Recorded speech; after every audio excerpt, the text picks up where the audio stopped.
Where did Toyota fail with the new Tundra? It could have been so much better.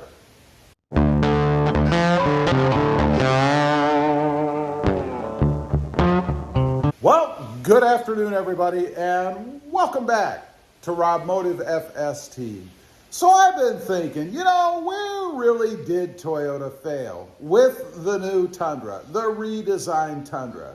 It really could have been so much better. We're going to get into it. But before I do, make sure, if you're new, or you just haven't, to click that notification bell and smash that subscribe button so that you don't miss out on any upcoming videos. So let's talk about it. Where did Toyota go wrong with the new Tundra? Where did they fail? I went and looked at one and I was fully intent on buying one. I thought I might even buy the one that I went to test drive. There's a video about that. I believe I was the first one in South Texas to be able to drive one. But I was underwhelmed. I was underwhelmed for a number of reasons. And Toyota had set expectations so high, including for myself, that it was probably impossible for them to meet anyway. But number one, the design of it, the looks of it. When I first saw it, it was just like, there was nothing special about it. That front grille. Of course, the first one I had to see was one that had the chrome mustache on the front. And I'm not a big chrome guy. So immediately I started thinking, well, what can I do with this? Well, nothing, because the truck's brand new and there are no alternatives. At least I didn't think so at the time. Of course, you can get color matched, although I'm not sure how easy it would be to put your hands on one. I'm talking about a replacement grille, but it's possible. The tow hook thing. There's no tow hooks on the front of the truck. It's just something that every truck should have. Whether you actually use them or not, that's a whole other thing. It's just the whole look, the whole package, to make it feel like a capable truck. The interior, the radio, that screen that pops up above the dash. It looks unfinished to me. It looks like they just slapped a big old screen in there. Like they didn't put any thought into it. That's kind of the way I felt about the truck as a whole. Like it was just cobbled together. Not a good feel for a truck that's supposed to be mind-blowing. Number two, these developed later on, but quirks and issues. Even after I drove that first truck and didn't really care for it, I started to see some other ones out there that maybe I did like a little bit. But then these quirks and issues started to surface. The wastegate thing, the turbo problem, fitment issues, panels that didn't fit, back seats that wouldn't stay up. Many other little quirky issues and things that I just didn't want to deal with. I didn't want to be the guinea pig. You see, I figured that Toyota would have put enough research and testing into this truck, since they had years and years to put this thing together, that we wouldn't have those problems. I mean, how can you have a mind-blowing truck that has little quirky issues with it? That turned me off. That was a fail for Toyota with the new Tundra. Fuel economy. If there was one saving grace about this truck for me, assuming I liked it just a little bit, it would have been outstanding fuel economy in a full-size truck. That would be revolutionary. But that's not what we're hearing. I think they test these trucks in the perfect environment for that truck to be able to truthfully come out with numbers. But who drives in a perfect world? On a flat area with no wind, perfect humidity.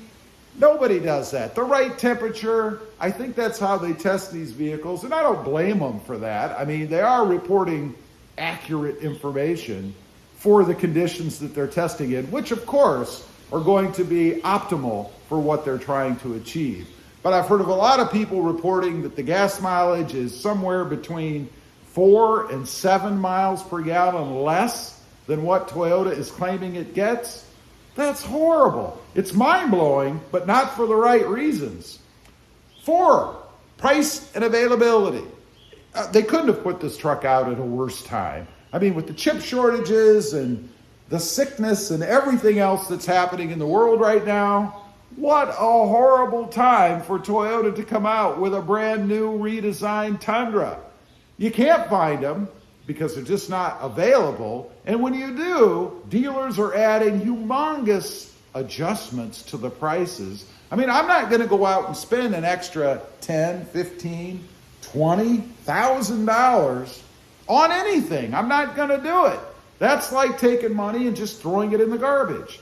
You know, that truck that I test drove, that had a $10,000 market adjustment added to the price. No way was I going to do that. Even if I liked the truck a little bit, I wasn't going to pay an extra 10 grand. Not going to happen. Number 5, and this is the biggest one for me, there was nothing revolutionary about this truck. If Toyota did anything with the new Tundra, they merely brought it up to where all the other trucks are, almost. They didn't even manage to make it equal to everything else that's out there. That was very disappointing for me. I wanted a truck that had something extra, whether that would have been outrageous fuel economy, maybe some kind of new technology inside, different superior materials, aesthetic improvements, any of that kind of stuff. But Toyota failed with the new Tundra. All they did was almost bring it up to where everybody else is. And I think they really failed there as well. You know, and I hate to say it, but when you look at trucks like the F-150, the Ram 1500, those are good looking trucks. Where's Toyota? They made this truck that's kind of, again, looks kind of cobbled together to me, kind of squatty, nothing special about it. It looks bulky, it looks chunky. I don't know what they were thinking. I wanted something sleek, something fun to drive, something revolutionary like they promised we were going to get, and I was disappointed. That is why I think the new Tundra is a big fail. They way overpromised. They set expectations up here, and they delivered down here. I don't know. What can they do to fix it? It needs to be sleeker. They need to kind of take a paintbrush and swoosh over it. Make it look a little bit, I don't know, sportier, sleeker. Slim it down a little so it doesn't look like a big chunk of metal on the road. Put some tow hooks on it. Why in the world would you take those off to begin with? It makes no sense to me. And do something about the interior. It needs to be modern, not just slightly below where everybody else is. Anyway, leave a comment. Let me know. Where do you think Toyota failed with the new Tundra? What would it take to interest you? I'd be curious to know. Also, if you did in the beginning, do me a favor. Smash that subscribe button and click that notification bell so that you don't miss out on any upcoming videos. I do have 2 additional channels. Rob Motive, all about Toyota Tacomas,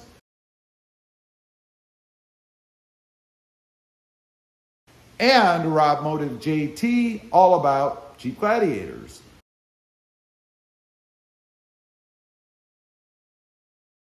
Check them out, and if you're interested, why not subscribe? Thanks for watching. Stay safe out there. Bye.